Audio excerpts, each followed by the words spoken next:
start the recording yet. So we're recording all of the segments throughout the day, and we will have them available sometime after the event starts. So again, we're in segment number 2, a beloved community and peace building. So within the committee of the Peace Alliance, we strive to hold our meetings in the spirit and intent of beloved community. Dr. King's beloved community exhibits agape love, which, as the love of spirit operating in the human heart, seeks to preserve and create community. One of the practices that we enjoy is a brief connection exercise before we begin a call or a meeting. So again, as we're gathering up people for this segment of the call, let's just take a minute. We invite you to settle in by taking 3 deep, slow breaths with slow exhales. Imagine that each inhale and exhale is going through your heart. Place whatever cares or considerations you have on your mind on a shelf for this time and focus on the gift of the speakers who are joining us today. Feel your heart opening and connecting with the others on the call. All beings are precious members of the beloved community. All are included. May we hold everyone here in highest regard as we explore the ways our speakers have and we can build bridges, not walls, together. Okay, and so I believe, Nancy, you're going to say a few words and we'll get on with our first segment before long. Thank you, Karen. We're starting each segment with a land acknowledgement. There are hundreds of tribes and indigenous people, nations on earth. We honor our ancestors and acknowledge the lands upon which our segment 2 speakers reside. Some of those lands include the Kumeyaay in San Diego, the Chumash Tongva in the Los Angeles area, the Anacostan and Piscataway in the Washington, D.C. area. We acknowledge our ancestors and our generations and generations to come. The Navajo have a blessing that starts, in beauty I walk, with beauty before me I walk, with beauty behind me I walk, with beauty above me I walk, with beauty around me I walk. It has become beauty again. And with that, I'll go ahead and introduce Cynthia. Is that the plan? That's the plan. All right, I see Cynthia is back on. Cynthia's back in the house. So I'm privileged to have been working with Cynthia for quite a number of years now. As a California state coordinator for the DOP campaign, I worked indirectly with the mighty San Diego Peacebuilding community for many years. Brian Gibbs was part of our California DOP leadership team. He and Sue Trissler kept us well informed about Cynthia Gilliam, her granddaughter Sierra Cloud, and others in the San Diego DOP and Kids for Peace Network. In March of 2018, Brian Gibbs passed away unexpectedly, and we all definitely had to regroup. At that point, I started working more directly with Cynthia, and since then have made many car voyages between San Francisco and San Diego, some 1,000 miles round trip. The group of kids and adults in San Diego have accomplished many peace-building wonders. Just a tiny sampling, they wrote nearly 1,100 peace postcards, which were delivered to then President Obama. They've made a number of appearances before the San Diego City Council and the San Diego Board of Supervisors, both of which resulted in endorsements of the Department of Peacebuilding. They brought together members of the education, law enforcement, spiritual, and peace communities for 9/11 rallies, MLK events, and others. And they've held numerous Mother's Day Piece of the Pie congressional meetings in San Diego, one of which resulted in Congressman Juan Vargas co-sponsoring the Department of Peacebuilding. And they participated in a number of our DOP advocacy days in Washington, D.C. by generating hundreds of letters that we've delivered to many, many Congress people. Their letters talk about the sadness of violence in the community. One of those letters in particular always sticks with me. One student wrote, "Why do we have to go to school wondering which desk we'll hide under when a shooter comes?" But their letters also talk about their hopes for a future where all are valued and appreciated. They talk about peace. Cynthia has led the San Diego Peacebuilding and community efforts in so many ways. So has her granddaughter, Sierra Cloud. Sierra, who's been involved since she was 5 or 6, recently graduated from high school and is starting college. Her birthday is on International Day of Peace tomorrow. So she's taking a bit of time off to celebrate. And I think we have Maxwell Blaine, another student, hopefully, on the line. Maxwell is one of the students who has been and continues to be a peace-building activist. He's lived in San Diego all his life and has been involved in peace-building since 2018, when he learned about the Department of Peacebuilding at his high school. He is in his 3rd year at San Diego Mesa College studying engineering. And he says, quote, "always looking for ways to spread peace across the community and the world." So I'll turn it over to you, Cynthia, and to Maxwell. Good afternoon. Hello, can you hear me? We hear you. Yes. All Good righty. afternoon. Good afternoon. Good afternoon, Max. Well, it is definitely a pleasure to be here this afternoon. And can everybody hear me? Hello? Yeah, Cynthia. Yes, people can hear you. Okay, Yeah. so it's definitely a pleasure to be here this afternoon. A little bit about what makes me want to do peace building and to support the youth. You know, so many times our youth, their voices are not heard until destruction or bad things happen. And so when Brian and Mrs. Sue actually came to our neighborhood, Southeast San Diego, at a community forum at the Malcolm X Library, they asked me and a lot of the youth, what would we want to do to change things in our neighborhood? And so it was a one-day thing. And then the more I started listening to them talk about peace, the more I started saying, okay, we do need to bring peace to our neighborhood and to our community. And so it was actually born out of there within the school systems in the elementary school system, Valencia Park Elementary. And I found out that our children were having so much violence and hatred in their homes. So our community and our school and the police department began to bind together and have during an after-school program, sit down in a circle and have a roundabout and ask the children, well, what would you do to change peace and what would it look like? And some of the stories were so touching, it just really broke my heart. So at that specific time, I said, okay, I'm gonna make this a priority. I'm gonna make peace a priority. And with Brian and Mrs. Sue's help, I was able to, and Bishop McKinney, my pastor and the San Diego Unified School District, we began to sit down and to listen to our youth, because so many times our youth tells us things and we don't hear them. We hear them, but we don't hear them, and we really don't listen to them.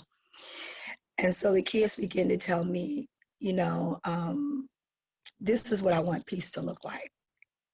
And then 5 years later, the Kids for Peace actually came to our community. and we joined that with the National Kids for Peace organization. But it didn't look like our neighborhood. And so again, we sit down, reformed. I asked the young people, what do you want it to look like? And so Ms. Sue said, I'm a part of a national organization, and I would like for you guys to sit down and write postcards to President Barack Obama. And I thought, he's not gonna listen. Washington's not gonna listen. But the more the kids begin to tell me, this is what we want peace to look like, the more I begin to say, okay, we're gonna do this. So we had that great opportunity to not only write postcards to Barack Obama and get a letter back, also his wife. And so every year since then, we have been writing letters to the congressmen, and Mrs. Nancy has been able to take them up to Washington, D.C. And my theme is each one teach one. And I always ask the kids, what can I do to help you, help me, help you? And that's where it's been from there. And so now I have Maxwell also here with me, and he can take it a little bit farther. Okay, there you go, Max. Max?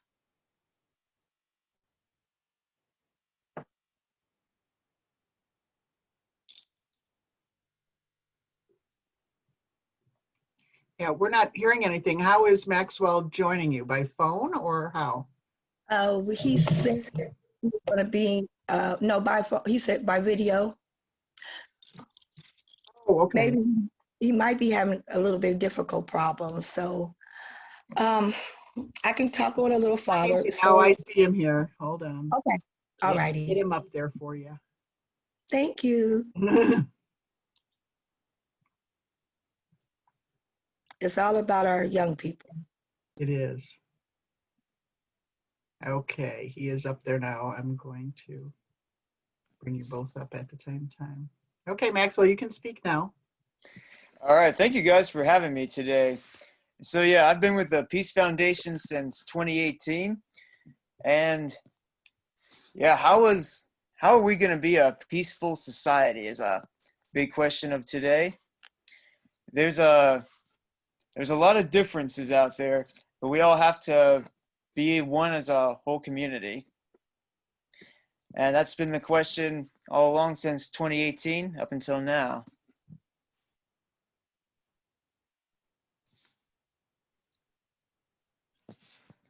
Let's see.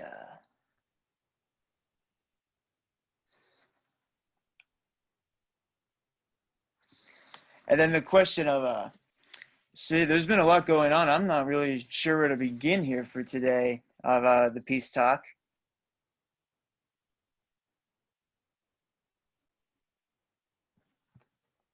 Maxwell? Yes. Can you hear me? This is I can hear you, Nancy. Nancy. Could you tell us a little bit about what drew you to the idea of peace building and why you continue it, and maybe a little bit about what you've been doing? Sure. Yeah, so again, I started in high school about the building peace.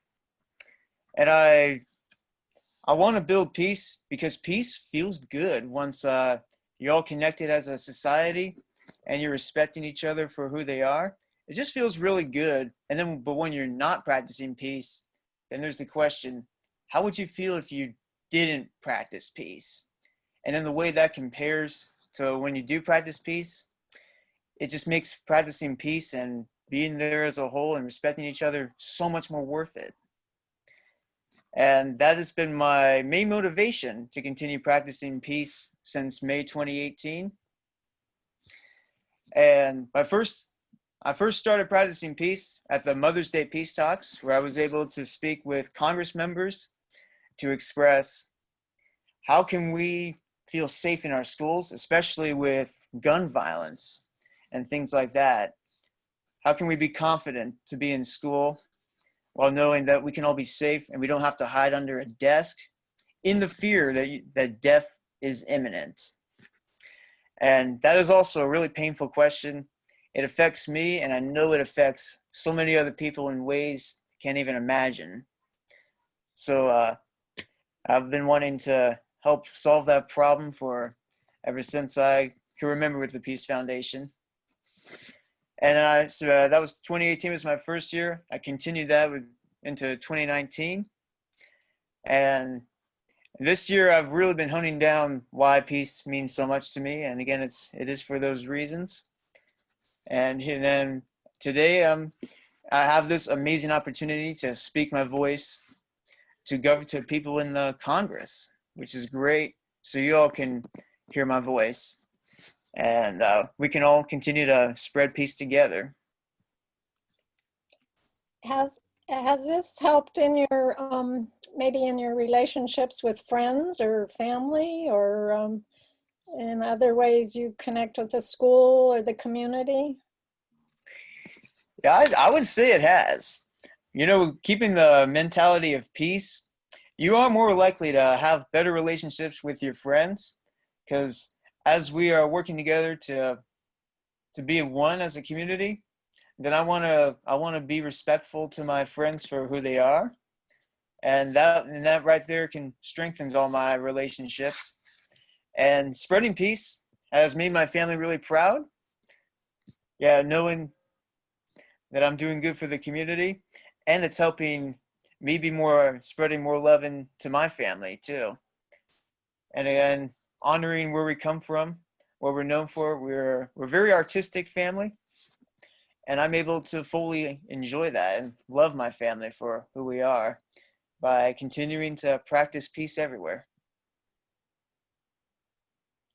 So Max, it's been a joy for me to get to know you a little bit at some of the events that we've been together, and I really appreciate all you're doing and all that the young people in San Diego are doing.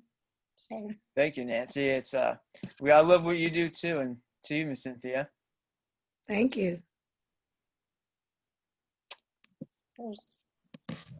so Cynthia, back to you. All righty. Well, it is, as I say, it's been a great pleasure to work with the U.S. Department of Peace and Kids for Peace. It is my dream and my vision that our children's voices are really heard. You know, so many times we give our kids a platform and we take it away. But with me, I really believe in letting their voices be heard. And I believe that children are our future and that they can help change the world. We're in such difficult times right now with the Black Lives Matter, the violence. But it's something that's been going on all the time. And, you know, I was hearing James Cook's song the other day. He said, a change gonna come. Well, the change is coming, and it's because of organizations like Department of Peace, Kids for Peace, the churches, the communities, the politicians. It's because we all can come and work together. And as I've heard people say, peace starts within you. If you have no peace in your heart, you can't take peace out into community. You can't take peace out into the world. And I am so proud of the children, of how they have stood on pushing peace, no matter what it looks like. Even in this time that we're going through, they're still wanting to push peace. So what I'm actually working on right now is to bring not only the community organizations together that we're working with, but to bring the national organizations together and really give youth a pound to talk, not just when there's violence, or not just when there's killing, or not just when things are wrong, but to let them sit at the table to solve the problems, not to just talk about the problems or say that we're going to work on it later, because those children are our future. And because they're our future, we have to show them that they can lead. And sometimes we need to be followers and let them be a lot of leaders. But it takes the past, the present, and the future to make things happen. So again, I would like to thank the U.S. Department of Peace building team, Kids for Peace. It's so many people that has helped us get where we are today. It was our neighborhood, our community, our state officials, our county officials, our governor, and teamwork really does make the dream work. And so, Miss Nancy, I would like to thank you for believing in us. Miss Sue, Brian, rest in peace. The different principals, the churches, and I just have to be for real on the spiritual part. You know, my mother has always told me a family that prays together stays together.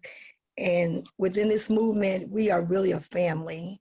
And I just believe that we're going to continue to go through, we're going to continue to grow, and peace will come if we just believe in it and stand on it. And that's about all I have to say. Wow, thank you, Cynthia, and thank you, Max, and thank you to the whole community in San Diego. As I said in the opening, you all have done wonders. You've connected with so many people, and of course, community building is really one of the places where all of this starts. And we just so appreciate that you're keeping on. So, well, it's only the beginning for us. We That's thank right. you. It's only the beginning for us as us as young people. As I said, we really need to give them a platform. And I've always said this, and Miss Nancy, I really appreciate you. You're a doer, not just a sayer, and your team for actually believing us in believing in us. And I would like for the whole team to sit down with their young people and with their grandchildren, with their community children, and come together as a whole team. It started here in San Diego, and my saying is we're going to take it from the neighborhood to the nation. The platform has already been laid from kindergarten all the way up to college. So I would like for our grandchildren to be a part, our neighbors' kids to be a part, and let the children, because I notice a lot of these things have happened because of the children. They don't listen to us older people. But when children begin to speak, there's something about when children speak, people listen. And I know that's a little bit off the subject, but I'm coming from the heart right now. And we have to listen to our children because they have a lot of the answers. You know, when you go to school and you learn, it's two ways that you learn. The young people, the teachers really learn from the children, from what I see. And the children learn from the teachers, but really, children can teach us a lot. And we need to just listen to the children more and just move on what they're saying. And like I said, just open our ears to what they're saying, give them a platform, and they will definitely run with it. And so I have been given that platform to listen to the children. I love what I do. And I'm going to be a peace builder until eternity. So thank you again for this opportunity for me and the young people to be a part. And Max, thank you for taking the torch and taking it to another level. Thank you, Miss Cynthia. You're an So kind of inspiration to you. all of us. You're an inspiration to all of us, Miss Cynthia. Thank you, Max. I think you guys have already taken it a long ways from the neighborhood to the nation, but we certainly are so happy that you're going in that direction. And for those who saw the first part where we had a slideshow, there were a few slides in there with Max is in them, seeing them, Cynthia's in one of them.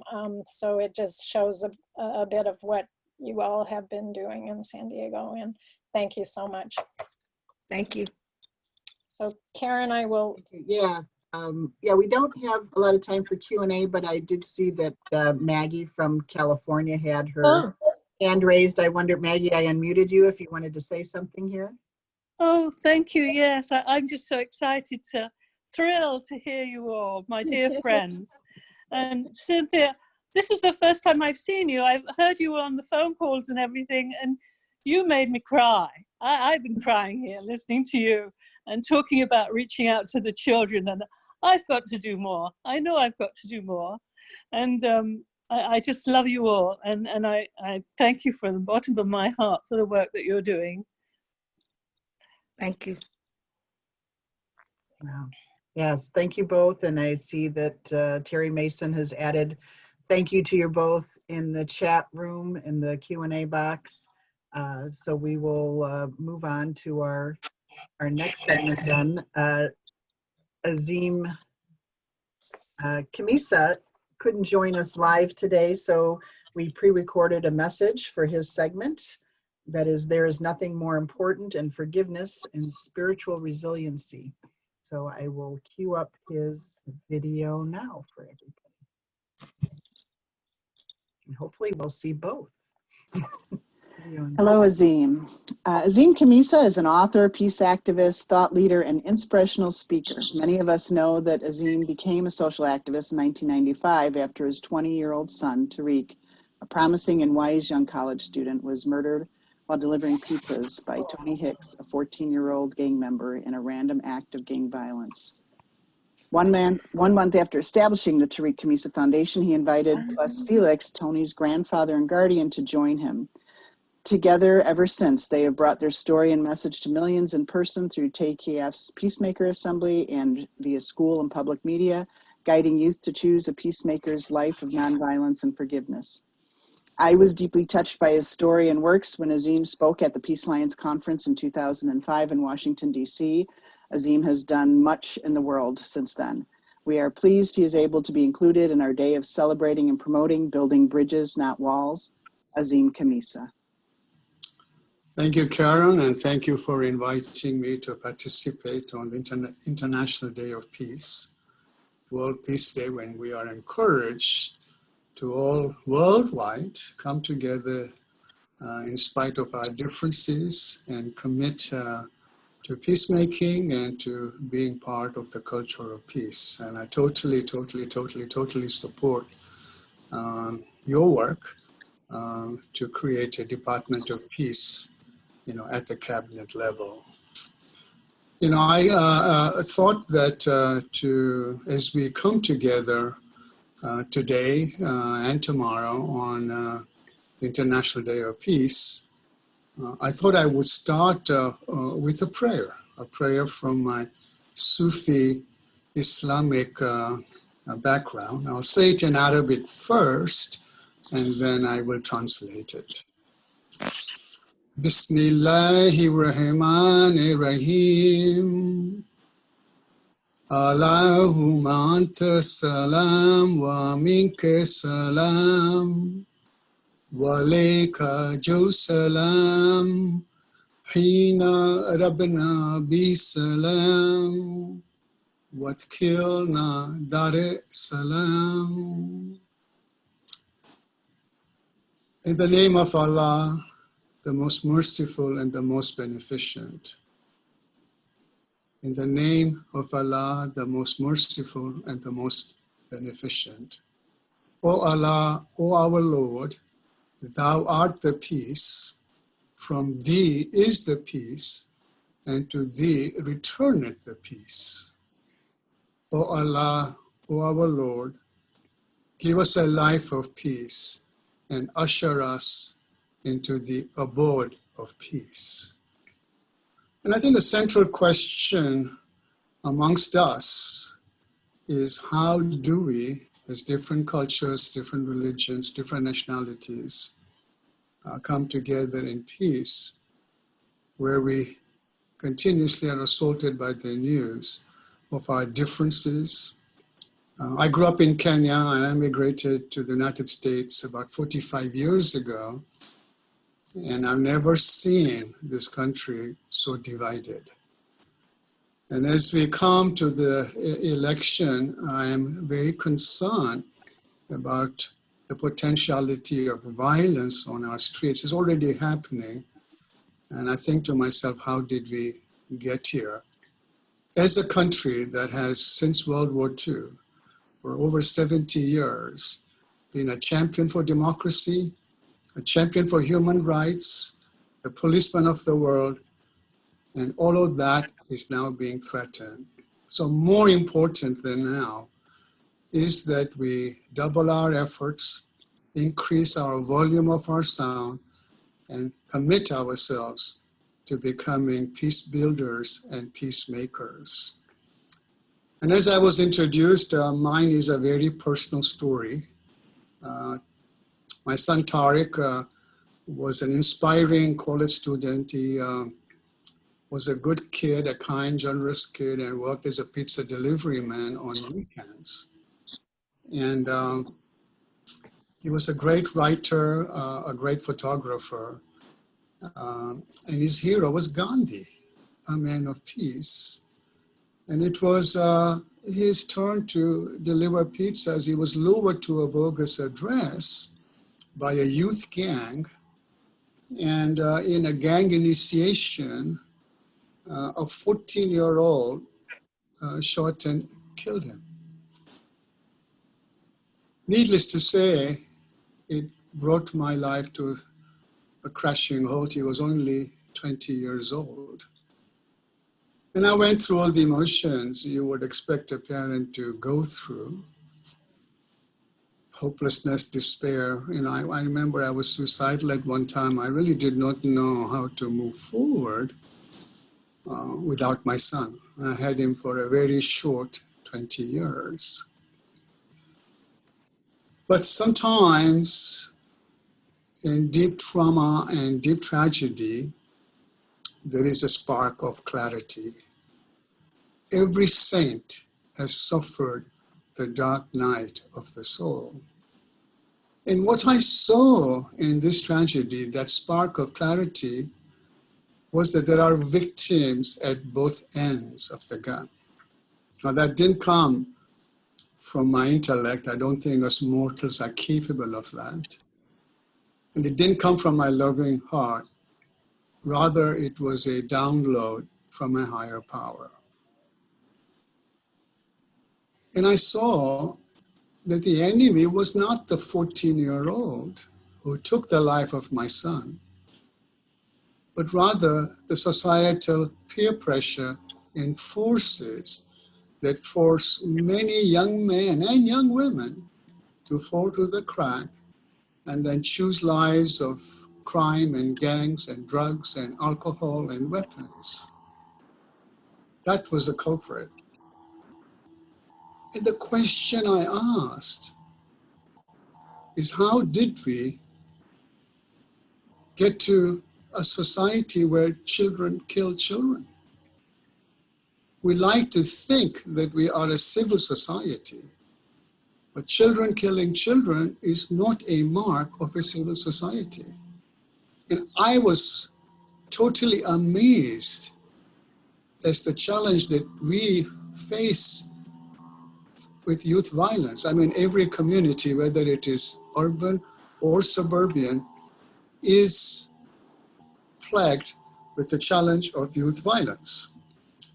And I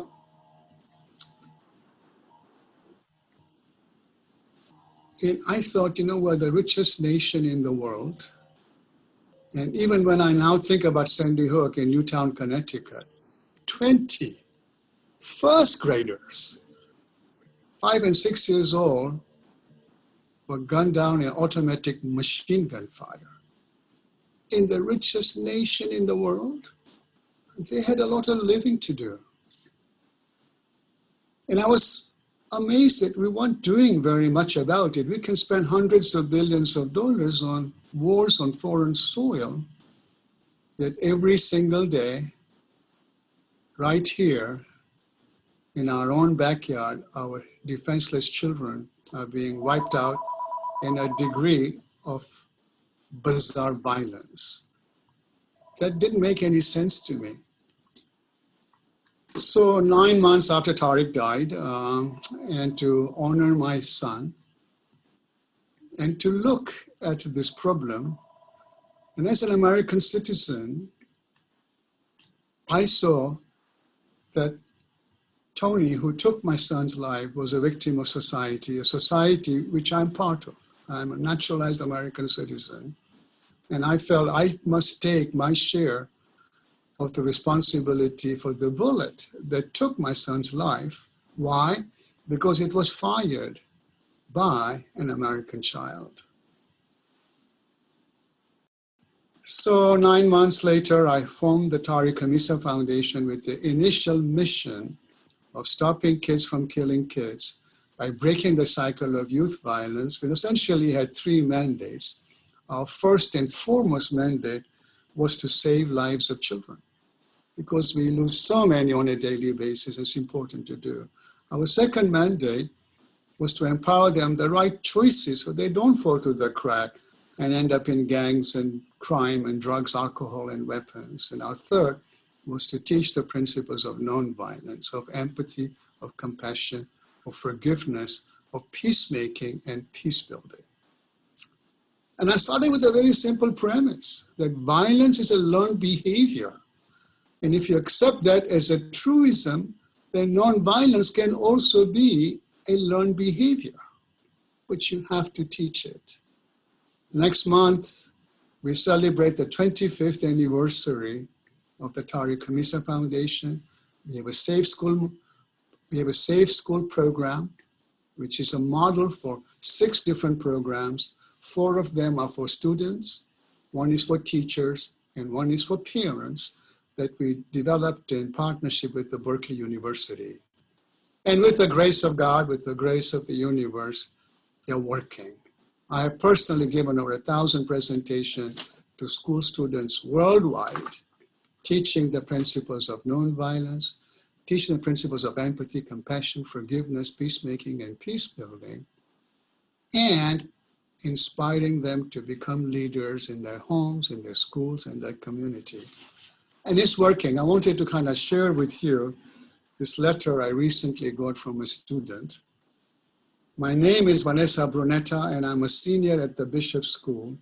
Following a presentation on the campus November 8th, last Friday, which was last November, I had a very heartfelt encounter with you, and I really appreciate the time you took out of your day to listen to my story for a few minutes. I previously attended a middle school where you presented about 7 years ago and changed the outlook I had on life at the time. I have been in the foster care system since age 8, and your story and ability to spread the idea of peace inspired me to take the appropriate step towards success as a 13-year-old. Following your presentation 7 years ago, my attitude towards the world no longer represented hatred, but took me down a path of forgiveness.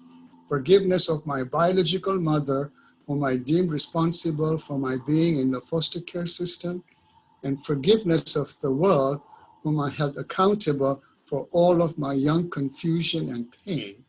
Today, as a senior, I'm extremely appreciative of the message you have and continue to spread, as it has not only changed my life 7 years ago, but still influences my daily journey. It was a pleasure meeting you 7 years ago, and again for the second time last week. Thank you again, Mr. Kamisa. I have over 150,000 letters from kids that I've spoken to.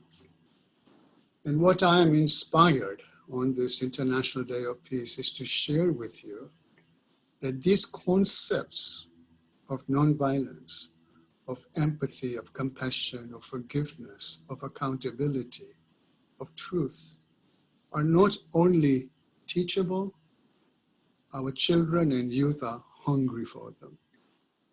I know Vanessa is going to be a star in our system. Maybe she'll go out and someday change our broken foster care system. So I want to inspire everyone today to double their efforts, treble their efforts, give more of their resources, of their time, of their talent, of their treasure to committing peace, and to reach out to our Black brothers and siblings, our brown brothers and siblings, and let us come together as one human race. Indeed, we are only one human race. And unless we get that, we will never, ever be able to get to peace. So what's the takeaway here?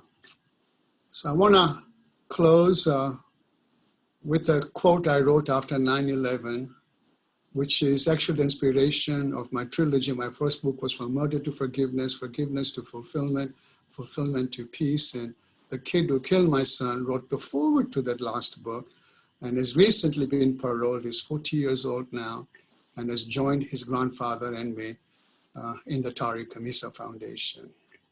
So let me end with this quote: sustained goodwill creates friendship. Sustained friendship creates trust. Sustained trust creates empathy. Sustained empathy creates compassion. Sustained compassion creates peace. I call that my peace formula. Starts with goodwill, friendship, trust, empathy, compassion, peace. But people ask me, how do you extend goodwill to the person who murdered your son? I tell them, you do that through forgiveness. As it's evident, it worked for me. What I believe is a miracle, it worked for him and his family. It can work for you and your family. Sure enough, it can work for Palestine and Israel. It can work for North and South Korea. It can work for Syria, Afghanistan, Iran, and Iraq. It can work for the United States of America. Indeed, it can work for our planet. So my sisters and my brothers, let me leave this with you, that peace is possible. How do I know that? Because I am at peace. God bless on this very important World Peace Day to everyone. Thank you very much.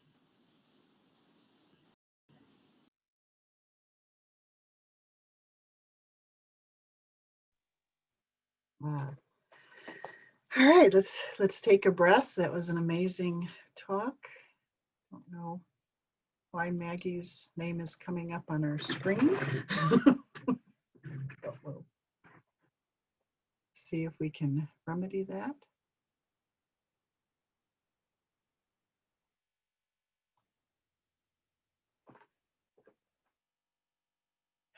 Okay, our next segment is with Marianne Williamson, and I don't see her on our call yet. So there are a couple of things that we wanted to mention throughout the day, and one of them I wanted to give a plug for our third Wednesday's calls that are part of the Department of Peacebuilding campaign. And the last 2 months we've had training calls for the advocacy days that are coming up the next 2 days after this. And but we have them every month, and we have time for discussion. So I know this webinar format is a little bit different than some of us are accustomed to. We're usually having more conversation and dialogue. We ended, we're actually ahead of schedule, which is better than where we were at the beginning segment, where we were a little bit behind schedule. So we can have some Q&A, or if people want to raise their hand and talk a little bit. We're almost 10 minutes ahead of schedule before Marianne Williamson's segment is scheduled to begin. Karen, Yes? could I suggest something? Yes, please do. We have a question in the Q&A about when will the bill go in front of Congress for a vote. Okay. And anybody can pitch in on this, but I would say when our nation realizes that peace is really about existence, and when our Congress members feel secure that there's a lot of support out there for it, when we make it, when there's the political will, and when we feel, make it so that they know that. It's currently in the House Oversight and Reform Committee. Typically, it's up to the person who heads that committee to move it out of committee. Then it would be up to the Speaker of the House to take it to the floor when she thinks there's the support for that. So, you know, we need more co-sponsors, we need more citizens to advocate for it, and we need more people to realize the urgency of making this an ongoing national priority. Thank you, Nancy. Yeah, and I think I may have surprised you by bringing you up on screen here, but I thought you might have something that you wanted to add to this. And Nancy covered it all, certainly. And my main thing is we have to continue to build the grassroots movement, because as John Conyers, one of our early co-sponsors, had said, is that Congress is a reactive body. So the more people that come forth and say, we want this Department of Peacebuilding, or we want some kind of federal infrastructure that ensures we're making peace a priority, that's when it's going to happen. When winning their office seat depends on it, it will happen. That's my perspective. And Anne, if you'd like to say something, unmute your microphone. Yeah, you're still muted. There you go. Okay, there. Well, I just really think that this is the opportunity at this critical time that we're dealing with so many things that have never been imagined before in terms of our existential ability to survive, that people are now really waking up to this Department of Peace that for so many years, you know, people would roll their eyes about. I think people are really, my experience is people are really listening now, because we know that we don't have the answers. The answers aren't out there, but this is something that has been proven that could really help. So that's what I'd like to say. Okay, thank you, Anne. Yeah, and just as we're seeing now with the current movements like the Me Too movement and the Black Lives Matter, that we've got bills on our other peace building bills that reflect what people are saying is most important to them. So certainly the National De-Escalation of Violence and Community Safety Training Act. So the bills kind of reflect what the people are asking for. So essentially, yes, we have to keep asking for it. This is a bigger ask than some of the other bills establishing a department.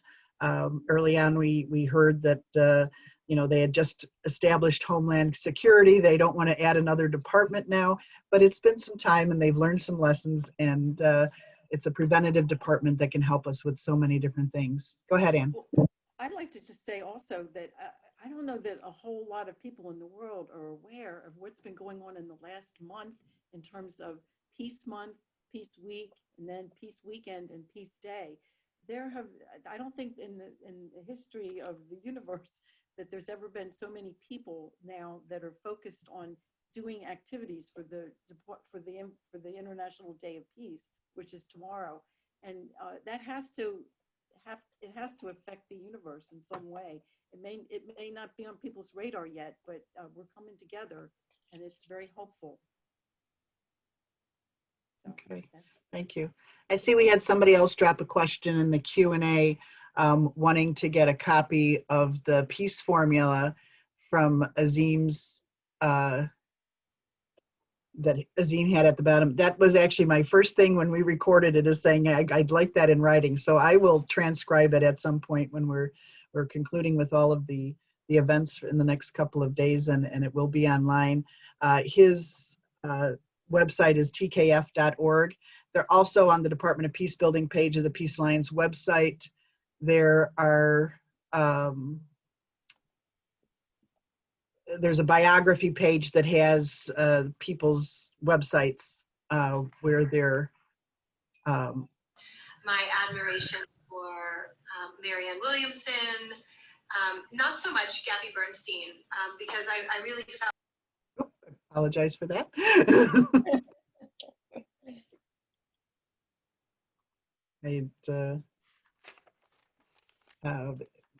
Marianne's office is on the line, so we'll start that. She's going to start in about a minute or so. Could you call on Judy for a second to talk about the blueprint for peace? Yeah, we're right about at time, Okay. but Judy, if you could raise your hand, I would be able to find you better in the list. Okay. All right. You need to unmute and you should be able to talk. Yeah. Hi, guys. I just wanted to add to this political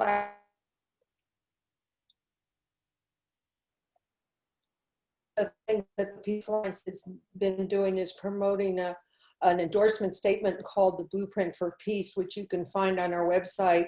And it basically delineates 5 areas that we feel are critical in building a peaceful culture in this nation. And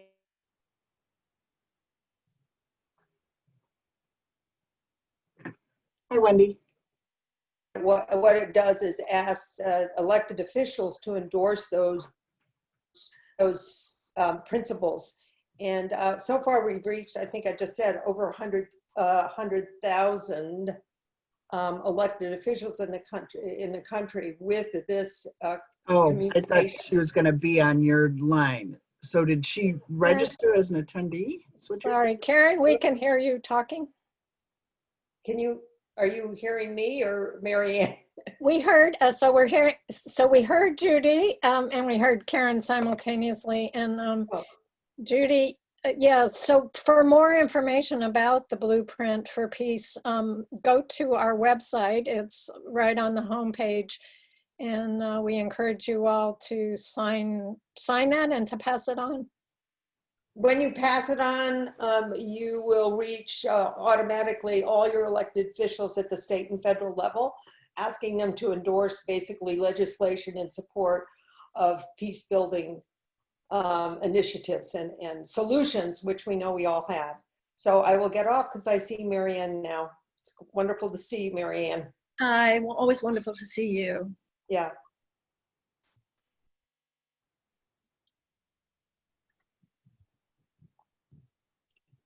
So Karen, you're on mute. Karen, you're on mute. Karen, yeah. Thank you. We've had less glitches earlier in the day, so thank you for your patience. Let me just give a brief introduction to Marianne. She is a best-selling author, political activist, and spiritual thought leader. She founded Project Angel Food, a nonprofit that has delivered more than 12 million meals to ill and dying homebound patients since 1989. We with the Peace Alliance stand on the shoulders of many people today, both from past and current generations. Certainly among them is Marianne Williamson. As co-founder of the Peace Alliance, she significantly influenced the building of our grassroots movement and the early successes with our national conferences. She has remained an advocate for peace building in this legislation, including incorporating it into her 2020 presidential campaign. In 2006, she was named one of the 50 most influential baby boomers in America. She went on to focus on women's leadership, creating Sister Giant conferences, one of which I attended virtually, to support a higher level of contribution among activists and or candidates. And of course, she was a 2020 Democratic Party candidate for president. We are very pleased to welcome Marianne Williamson, gifting us with a special message from our co-sponsor. Thank you so much. So grateful and honored to be among you. There really isn't a more important conversation than the one that you are having here today. Martin Luther King, speaking about the civil rights movement, said that the political externalization, he said the desegregation of the American South was the political externalization of the goal of the civil rights movement, but that the ultimate goal was the establishment of the beloved community. This is in line with something else he said, which was, we need quantitative change in our circumstances and qualitative change in our souls. Dr. King had been a student of Mahatma Gandhi, had traveled to India to learn about the principles of nonviolence and how to apply them to the struggle for civil rights in the 1960s in the United States. So he was deeply aware that with the philosophy of nonviolence, there had to be a change in our hearts as well as a change in our circumstances. I know that we're all aware, for instance, when you see some of the genuinely fascistic political powers in America today, they wouldn't be able to do what they did were there not so many people who are bigoted and racist and anti-Semitic and homophobic and Islamophobic. So you really have to ask yourself, what has happened inside people's hearts? That there is so much of that to harness for political purposes. When you look at something like the Iraq War, the problem isn't just the architects of the war. The problem is how many of us were so desensitized, perhaps to our own pain, but certainly to the pain of millions of other people who would be affected by that war, a war which we could not actually point to and say, well, we understand why we're doing it. They had had nothing to do with 9/11. We were told they might have weapons of mass destruction, but we should all be intelligent enough to realize that we do business with countries that have weapons of mass destruction every single day. So was the problem just that we went to war, or that so many of us were willing to be complacent and to allow it to happen on our watch? So you don't have to look very far to recognize the ways in which something is wrong inside us. We are on a slow, humanity is on a slow and increasingly fast, actually, I'm not sure right now you can even call it slow. We're on a march towards self-destruction. We're seeing it all around us with fires, with hurricanes, with all manner of environmental chaos. We've been told for a long time that this was going to happen. We know that within 7 to 10 years, there are going to be huge swaths of places on this planet, possibly even whole continents, where the temperature is so hot that the land literally becomes uninhabitable. And when you're talking about that level of heat, you're also talking about massive food shortage. You're talking about complete economic breakdown, which means we could have up to hundreds of millions of climate refugees. And if anything, the last few years have shown us, even in our own country, is how ultimately fragile our systems are, more fragile than we even know or knew, in ways that make us able to imagine, in ways that we did not even allow ourselves to imagine before, this whole thing could go down. So many of the institutional realities that we pretty much thought were guaranteed. Now, I've been saying for years that this country was like the Titanic, that's always why we relate to it, not just because it was a good movie, but because the very archetype of the Titanic is something that we know inside ourselves, is the very drama we're playing out now. I've been talking about how we were headed towards the iceberg, but that the iceberg could take various forms. It has taken the form, obviously, of a global pandemic, but it could have been anything. It was infectious disease. It could also be, for instance, another area where we are similarly unprepared and similarly insane not to be giving our attention to, and that is nuclear power. So we are aware, those of us in the genuine peace-building community, that as we say in the area of holistic healing of the body, sickness is the absence of health. Health is not the absence of sickness. So right now we're just trying to play whack-a-mole with all these terrible things that are happening. If we can only get rid of this symptom, we'll be okay. If we only get rid of that symptom, we'll be okay. But something inside us knows, no, we have to get rid of the deeper causes of these symptoms. Otherwise, one symptom, you temporarily eradicate it, you temporarily suppress it, but we all know that in relation to the body, and unfortunately in relation to society as well, that symptom will just morph into another form. And given what the Trump presidency is certainly an example. He's a symptom. We might defeat Trump, please, dear God, we do, but all that hatred and all that bigotry, et cetera, will still be there. So we have to work on causal levels when it comes to political healing, just like we need to work on external levels. Now, the establishment of a Department of Peace is important on an external level. For anyone, I can't imagine anyone here who doesn't know this, but let's go over the 4 main factors of the establishment of peace. Establishment of peace is, there are 4 factors which, when present, statistically indicate that there will be a higher level of peace and a lower level incidence of violence. Number 1, expanded economic opportunities for women. Number 2, expanded educational opportunities for children. Number 3, an interesting one, reduction of violence against women. And number 4, the amelioration of unnecessary human despair wherever possible. Now, these truths are applicable, and they're true. They exist, whether you're talking about a corner of a United States city or whether you're talking about another corner of the world. So if we know this, which we do, if these sociological statistics have been established, what is keeping us from it? What is keeping us from it is that none of the statistics that I just mentioned in any short term cause corporate profits. I mean, long term, it supports corporate profits, because if the whole planet blows apart, there aren't going to be any corporate profits. Ultimately, a more peaceful world will be a more economically abundant world. But the thinking, once again, it's our thinking, that we are still deluded by this idea that we should order our civilization according to economic rather than humanitarian principles.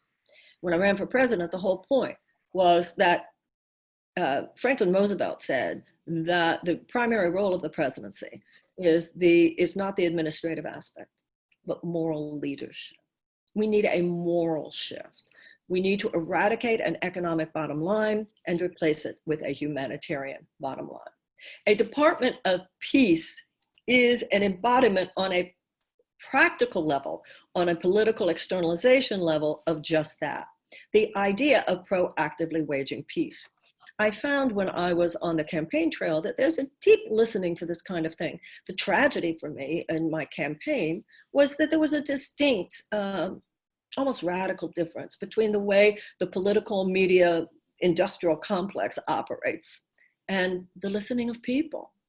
I came out more convinced of the corruption of the system, but more inspired by the intelligence and dignity of the American people. We already know in holistic healing that you can't just not take care of the body and then illness arises and you just seek to eradicate or suppress symptoms. You have to proactively, with food, with exercise, with lifestyle, cultivate health. And that's the shift that we need to articulate and that we are articulating. We have articulated by the Peace Alliance existing. I articulated as a candidate. Dennis Kucinich articulated as a candidate. Any politician that supports the establishment of the Department of Peace is expanding the conversation. And it's just like we know from Madison Avenue and from advertising psychology, somebody has to hear something 3 times before they get it. I mean, I saw that on the campaign. Why should it be considered weird to say we need to proactively wage peace? Because when it comes to peace creation, we are near the edge of the cliff, just like we were near the edge of the cliff when it comes to infectious diseases in ways we had no idea, because we sort of thought the government was handling those things, right? Also, people are assuming similarly that the government is handling these things when it comes to issues of war and peace. Even though right in front of our eyes, it is so obvious the way, as we speak, the president tinkers with issues with Iran. I mean, most American people have no concept of what you're talking about, the size of their army, etc. We are talking like we're little children. What do we think? Oh, we can handle it. Do you think the Vietnam War went well? Do you think like the Iraq War went well? You think we can just go in and handle it, do you? People are not thinking correctly. And you're in trouble when the government of Iran appears to be exercising more restraint than the government of the United States. You're in trouble. So there could not be a more important subject for us to be having. And this is why the Peace Alliance exists. This is why the conversation around peace building exists. You can't just eradicate violence. You have to proactively build peace. War is the absence of peace. Peace is not the absence of war. One of the characteristics, one of the personal qualities of soul, as Martin Luther King said, we need to do more than bring forth a quantitative shift in circumstances, but also a qualitative shift in soul, is conviction. The Course in Miracles says that miracles arise from conviction.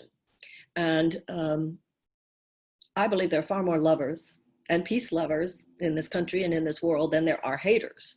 But what's happening today is that the haters are convicted. Some crazy conspiracy, but these people are convicted, and conviction is a force multiplier. So you can have 10 haters and 100 lovers, but if the haters are behaving with greater conviction, they will carry more force on the physical plane. And I believe that's where we are now, is whether we're willing to display as much conviction behind our love and our desire to see a peaceful and abundant and sustainable world, as so many people are convicted these days behind their hate. Also, as it says in the Course in Miracles, an idea grows stronger when it is shared. So what we were doing in groups like this, the Department of Peace, summits like this, is we were coming together to think these thoughts together. And what this is, it's like a battery charge. That's what a day like today is. It's like it's a battery charge. And then it has a kind of extended release capsule, vitamin C extended release. What happens, what is important is what happens when we leave a summit like this. And that's what's happening. It's not so much that I or anybody else speaking here is really saying anything we don't at this point already know.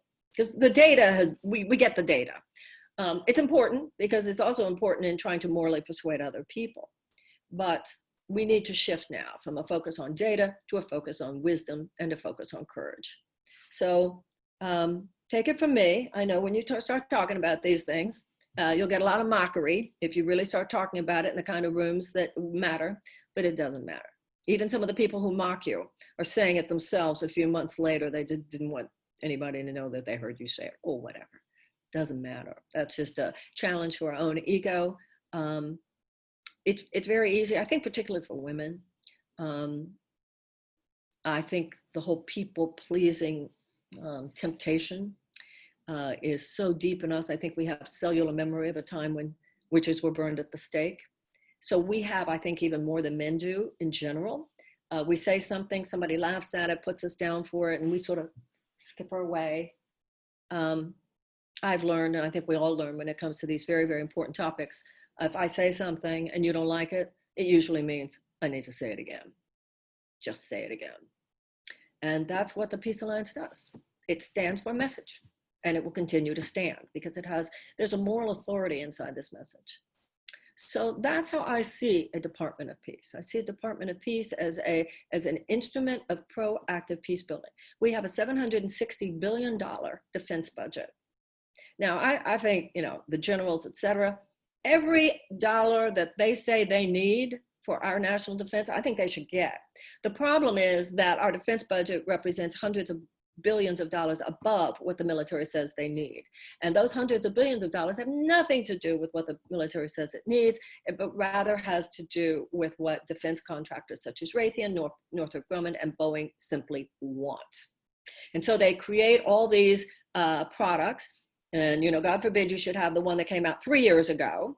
And then they say, the military said, what are we going to do with all this stuff? And the forces have made them say, oh, why don't you just send those things down to local police departments? And that is why you have the militarization of the police that we have. This is very, very dangerous. All this is part of what President Eisenhower warned us about in his farewell address, talking about the military-industrial complex.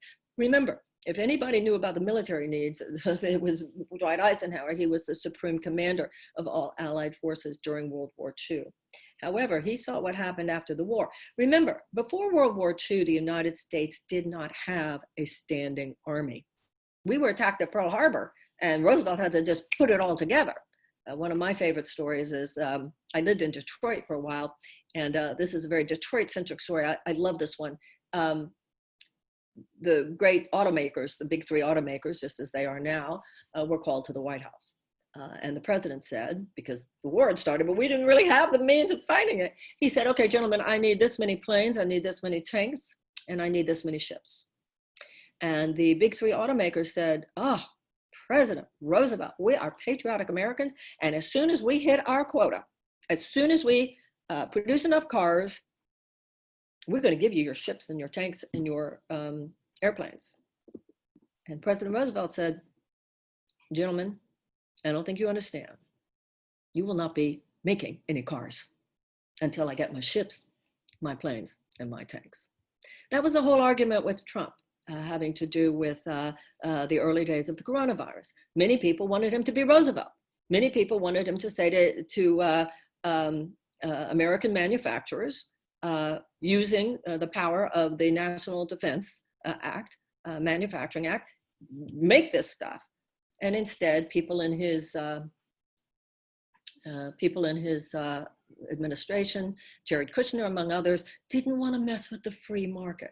They act like the free market, these people act like the free market is actually more important than care and concern for the common good, which once again, you didn't see that from Roosevelt. He didn't say, well, you know, we can't mess with the market. They'll get to planes, they'll get to ships, they'll get to all the things we need, tanks, et cetera, when the market, you know, can make money off of it. This was not about making money. And this is exactly what I'm saying. Creating peace in the world is not about short-term corporate profits. It is about creating a sustainable world. And so that is where we are. Right now, the thinking just, that dominates our politics does not include actually proactively waging peace. And I have experienced enough now, and all of us have seen it, but I guess because I ran for president, I've seen it from the inside, and so I have even more visceral understanding. They're not going to change. It's a bubble. You know, I live in Washington, D.C. right now. Wonderful place. But when they talk about the D.C. bubble, it's really true. There's a mindset. And of course, the way they work is you're only qualified to lead the nation if you've had at least a 10-year career entrenched in the mindset that actually drove us into this ditch. I don't think the mindset that drove us into this ditch is the mindset that's going to drive us out of this ditch. But there's a new mindset, a 21st century mindset. It is holistic, it is proactive. And to me, the Peace Alliance is a perfect example. And you just keep marching. We founded 8 years ago. We just keep going. You just keep going. You just keep going. And that's why it's so important, the election, not only for the presidency, but obviously for Congress as well, because we need a number of Congress people. We need the number of senators who will actually take that bill to a place where it will actually be on the floor and it will actually be voted on. And one day it will succeed. And just as we have and you can look at my, in addition to the Peace Alliance, if you look at my website, mariannenow.com, which is really just what my 2020 campaign was. If you look at the part on the peace, on the Department of Peace, as I, you know, continued it after Dennis Kucinich, et cetera, I talk about the development of a peace academy. Just like we have a war academy, we have a defense academy, we have where people go and they're educated for 4 to 5 years. And then what do? They give those years back to their country. That's what West Point, that's what all those things are about. We need a peace academy. And in a peace academy, people will be educated in the ways of peace. And some of them are universal and some of them are specific. The principles remain the same, but they're applied differently in the east side of Los Angeles versus the Congo, for instance. So we need to have a domestic element and we need to have an international element. But the first place where things need to change is inside our heads, inside our hearts. To me, that's what's happening. To me, that's what the Peace Alliance represents and holds and is a container for. And I'm just really grateful to have the opportunity to have articulated those things. I think I should stop now and then take questions or comments and complete that way. How does that sound? That sounds great. Thank you so much. We've got a couple of questions in the Q&A already, but I'll just remind people that they can drop them. Yes, Marianne? There's one more thing I wanted to say that I forgot to add. I talked about the $760 billion defense budget we have. I want you to compare that, please, to the $40 billion State Department. So that tells you everything. State Department is diplomacy. Now, some people say, why do you need a Department of Peace if you already have a State Department? And the answer is because the State Department stands for diplomacy internationally. It doesn't stand for anything having to do with domestic. Even within the State Department, the consciousness has been shifted away from diplomacy and more to do with economic development and more to do with militarization. There's a book by Ronan Farrow called The War on Peace. And he talks about how where you used to have a conversation where the diplomats from the State Department would be at the center of the table, at the table making agreements and negotiations, and you would have military people seated around the side of the room, it's now the opposite. that you'll have military people at the table. Military people are not who should be determining our negotiations and our agreements. And you'll have State Department people, they say now, rounding the room. And he makes a point that rings so powerfully. He says, there was a time in the US government when if they were all getting together to talk about people having to do with national security, if someone were to say, oh, state would have a problem with that, meaning the State Department would say, no, that's not good for diplomacy. That would have meant something 30 years ago, and today people would laugh and roll their eyes. Like, oh, like, big deal. Well, you know what? It is a big deal. It is a big deal. 40 billion, 760 billion. You tell me. Okay, thank you. Okay, so would you like me to read a question from? Sure. I've got a short one and then I'll go to the long one. We're asking Marianne, please restate the 4 factors of a higher level. Okay. Number 1, expanded economic opportunities for women. I'll give you an example. When Muhammad Yunus, or the marvelous work that he's done with microlending, it's women who are much more likely to pay back the loans. Okay, expanded economic opportunities for women, expanded economic opportunities for children, reduction of violence against women, and the amelioration of unnecessary human suffering. We should see human despair as a national security risk. Large groups of desperate people should be seen as a national security risk. Damaged people damage people. Look at what happened after World War I. After World War I, the Allies basically said to the German people that the reparations they would now pay would be Deutschmark till we tell you to stop. The Germans were just so punished after World War I. That state of collective despair after World War I made the German people much easier prey for Hitler. And interestingly enough, not that he was great on everything, but interestingly enough, on that issue, it was Woodrow Wilson who kept saying it was a mistake, but the Allies overrode him. Notice that we did not make that mistake after World War II. We knew after World War II, the most dangerous thing we could do is leave that part of the world, leave Europe, leave millions and millions of people in their despair. We rebuilt Europe. We helped rebuild the European continent. We helped rebuild Japan. Why? For our own sake, because we knew the best thing you can do is help these people lift up. Then we can start over. That's peace building.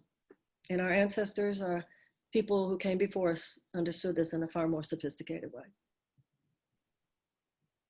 Okay, thank you. All right, the first question that came in is, can you talk on the difference between positive denial and negative denial and how it relates in context to the course's principle? If you point out the errors of your brother's ego, you must be seeing through yours. It's a little bit longer, bear with me. You can heal him, but only by perceiving the sanity in him. How can we do this through the course's perspective when, in order to affect change in our political world, where it seems important more than ever to point out and see the insanity of certain political agendas? Is this only a temporary focus? The Course in Miracles says that some people are temporarily inaccessible to the power of the atonement.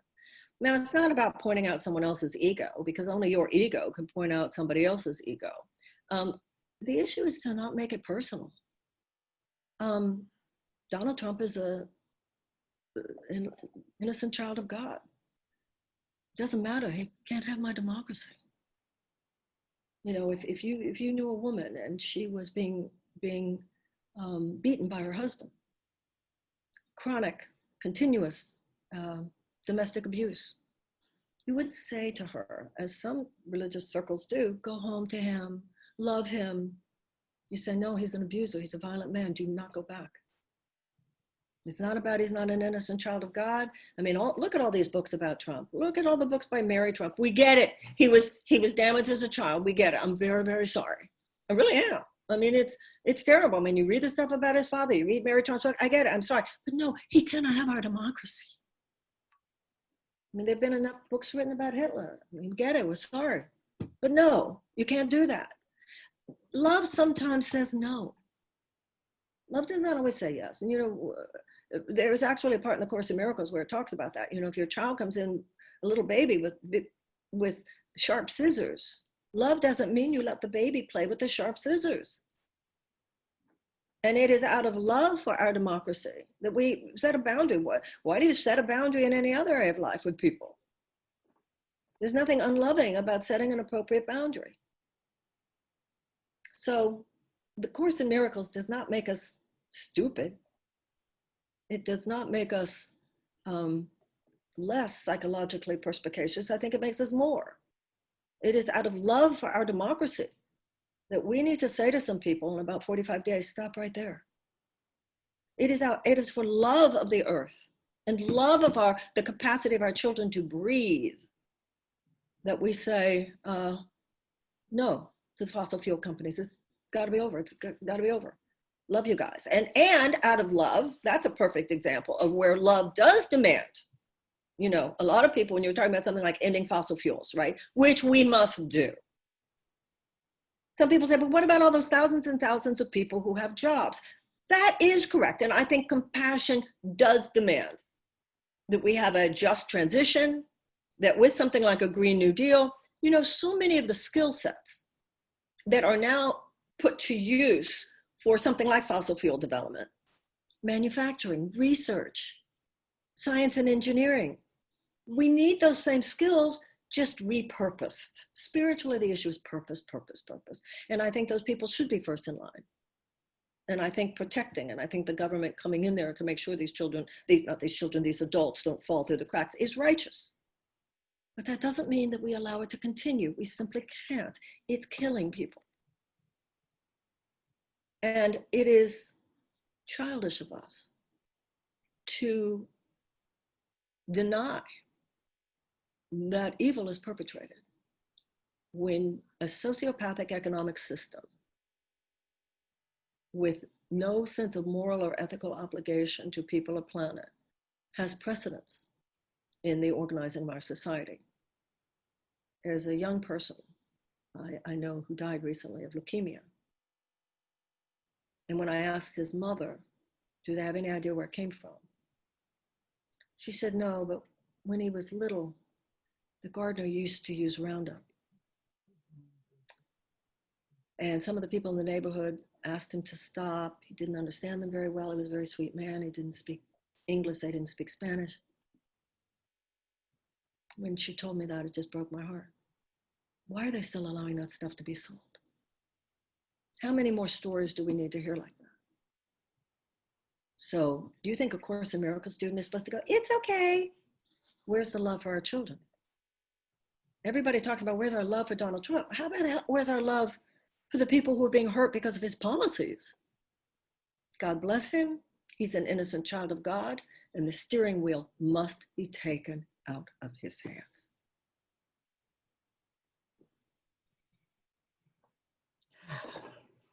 Thank you.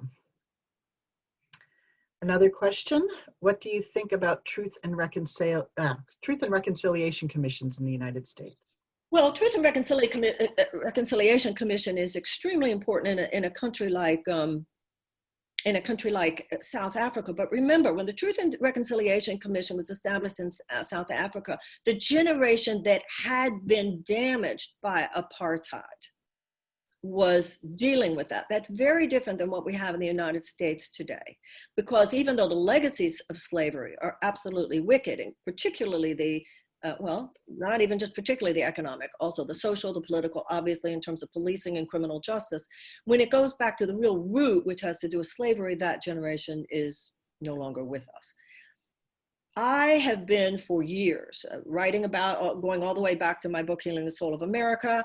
I have written about it, I've spoken about it, I have led healing circles, many racial healing circles, public apologies, in all the spiritual and religious traditions, whether you're talking about the Catholics going to confession, whether you're talking about the Jews on Yom Kippur, the holiest day of the year, or whether you're talking about an AA meeting, where people need to admit the exact nature of their wrongs.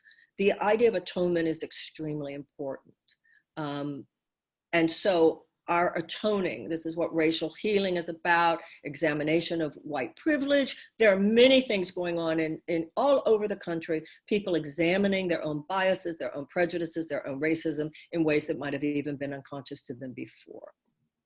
However, in my own work and in my own thinking, I have moved to the realization that it's not enough to atone. You must also make amends if amends is possible. And that is why reparations is so important.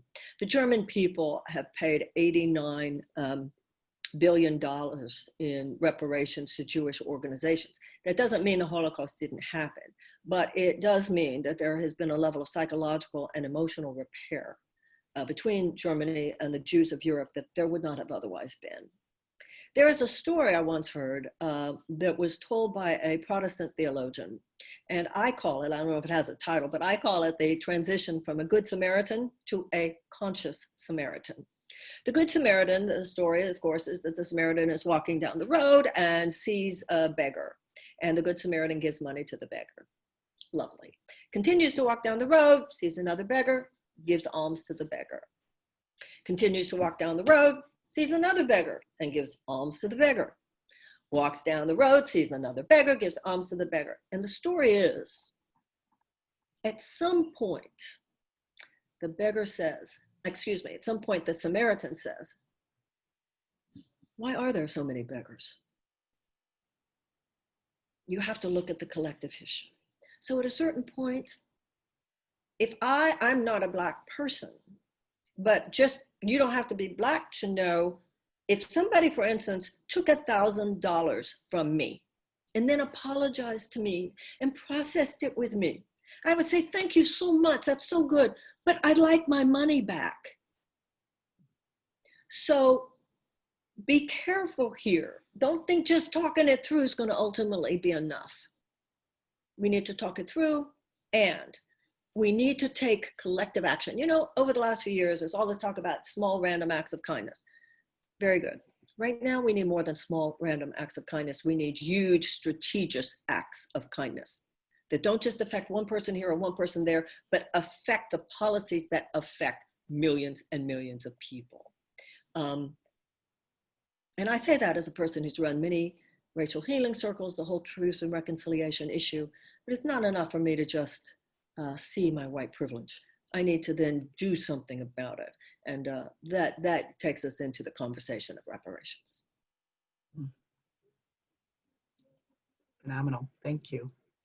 Okay, we've got a question from Don Pett. He said, Einstein told us the solution to prevent unleashing of nukes en masse. Are you familiar with his? Sorry, would you say that again? Einstein told us the solution to prevent unleashing of nukes en masse. Are you familiar with his solution, and can we address his solution? No, what are we talking about here? He's saying we must teach ourselves a newer way of thinking.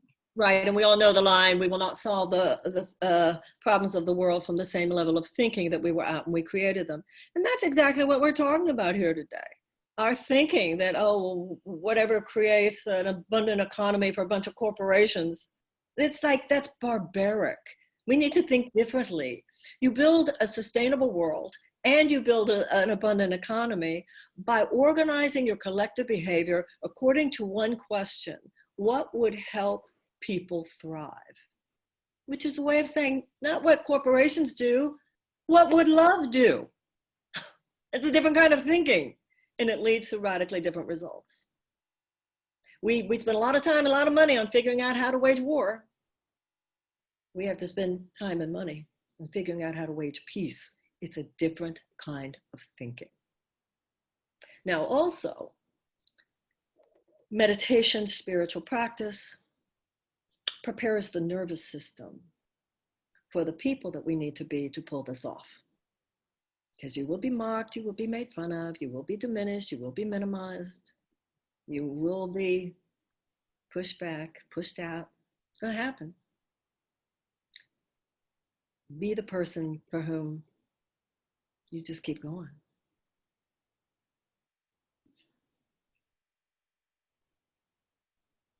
Thank you. Thank you. Let me get one other question. Don is asking to speak, but let's go to another question here really quickly. Could you speak about reparations for Native Americans? I have written in my book, a couple of books, both Healing of America and Illuminata, I have written about that topic.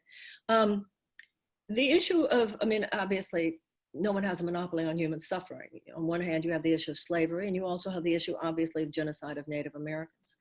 The issue of genocide of Native Americans is not, one of the things about reparations with Black Americans is pretty simple, guys. There was a huge economic gap at the end of slavery. It took 100 years to address any of the problem with the Voting Rights Act in 1965, to establish a guarantee of voting rights in 1964, the Civil Rights Act, which dismantled the mechanisms of segregation. What we still need to do, because it was not answered at that time, primarily I believe because of the death of Dr. King, we still have not addressed the economic gap that is the legacy of the end of slavery. So in a way, we get it, economic restitution. With Native Americans, it's more complicated. It's not less of a need for reparative measures, but it was not an institution of slavery. The way it was a specific institution. What it was basically, in addition to the horrors of things like the Trail of Tears, it was unfairly negotiated treaties. And even when treaties were negotiated, that might have been even anywhere near fair, that the United States government did not keep its word. First thing we have to do is give back the Black Hills of South Dakota to the Sioux people. Those lands were promised in 1864. The US government signed the treaty, and it is more than possible. You could take out the little parts, and the Sioux have said, we'll do that. Take out the little part that the government of South Dakota could reasonably say, well, we need that. And they said, fine, take that. The others, you have to give it back. Whether you are a nation or you're a person, because all that a nation is a group of people.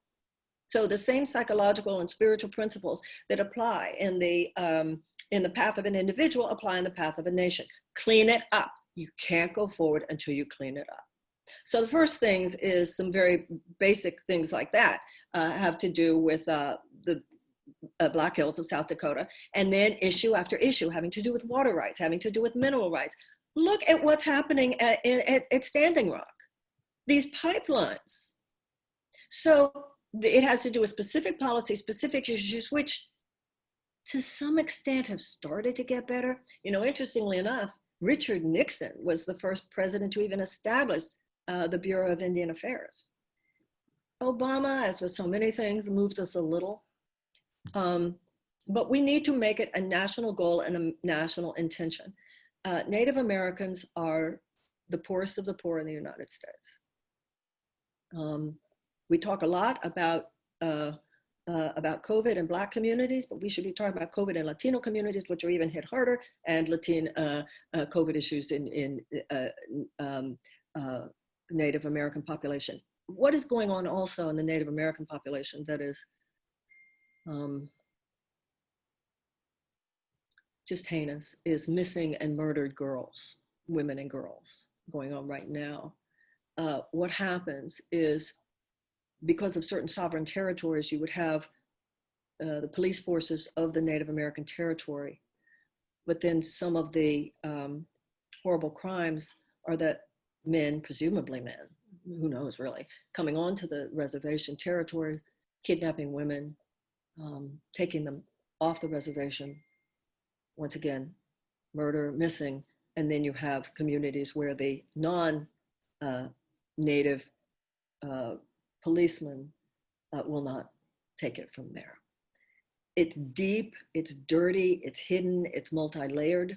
But one of the things I definitely learned on my campaign, and as when I say I learned something on the campaign, not only on the campaign, but preparing and educating yourself for it, there are elders, Native American elders, many of whom I had the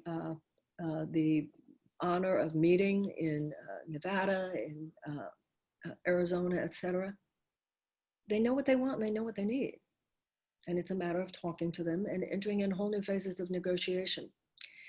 First thing I would do is take down that picture of Andrew Jackson from the Oval Office. It's deeply insulting that that photograph is, that painting is there. He was the worst of the worst. He was good on banks, absolutely terrible on Native Americans. He was the one who caused the Trail of Tears, etc. The very fact that painting is there shows you everything you need to know about the consciousness of this administration. Ultimately, though, we need a lot more than just to remove paintings.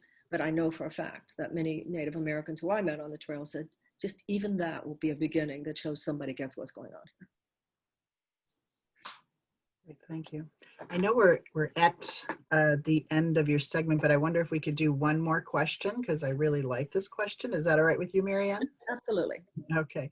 How can we support your efforts now to uplift and continue to rally and organize this conviction that is necessary for us to go forth? Thank you for your vision and directed love energy for the evolution of our humanity and the culture of peace. Well, thank you so much for that question. First of all, being part of the Peace Alliance, doing the work of the Peace Alliance is certainly parallel to everything that I and all of us are trying to do now, and part of this big consortium of exploding passion for creating a better world. I will be doing a podcast soon. I don't know what my particular next chapter is. I'm seeking to discern and to download like everybody else is in their lives. I think all of us are pretty much on pins and needles about what happens 45 days from now. I think all of us are immune cells, just like the body has immune cells when there has been assault and injury. The psyche has immune cells as well, just like the body can take a lot of assault and injury and heal from it because of the immune system. The psyche as well can take a lot of assault and heartbreak and heal from that as well.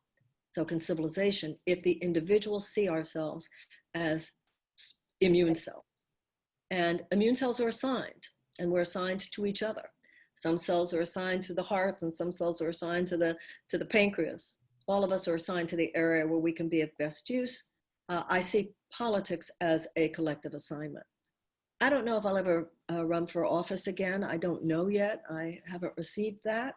But I know there are many people who are running now and will be running in the future who stand for these kinds of things. Find out where they are. Tomorrow night, I will be continuing with my Progressive Candidate Summit.com tomorrow night, Monday night, Tuesday night, and Wednesday, September 21st, 22nd, and 23rd, with 2 congressional candidates in Texas, Julie Oliver and Donna Imam, as well as Kara Eastman. So I hope you will join there. I hope you will go to marianne.com to learn about all of these things, perhaps to sign my mailing list. And I do what I can. I think that's what we're all doing. And I don't know if I ever run again, help me out, but I don't know. I don't have, I have no idea if that'll ever happen and what that would be. But we're all in this doing what we can, and we just need to support each other. Okay.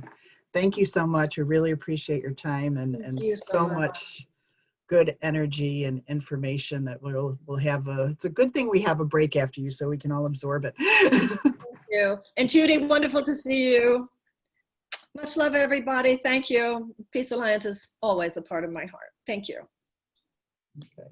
Judy, you're unmuted if you just want to say something. Inspiration, and so appreciate your time today, and for us to be able to celebrate a beautiful global world of peace tomorrow, the 21st. So thank you for being on, and thank you for your inspiration. Okay. Okay, we are at the end of another segment. Thank everybody for hanging in there with us. It's a lot of information, and like I said, we're going to give you your full break. We did some of our housekeeping and other information before Marianne got on, since we had a few extra minutes. I just want to acknowledge, and this is one of my downfalls, is when we're running a nonprofit, we have to ask for donations every so often, but we're very glad that we could offer this as a free event. If you go onto the website, the Department of Peacebuilding page, there's ways that you can donate to the specifically to the campaign, and lower on down the page to the Peace Alliance generally. So I hope everybody considers that in the next couple of days. We will close just about a minute early, and again, then we'll start on the hour with our next segment. And we're going to hear some international perspectives and end with our former executive director, Dot Maver. Thank you all, and take care of your bio needs. Deep breathing.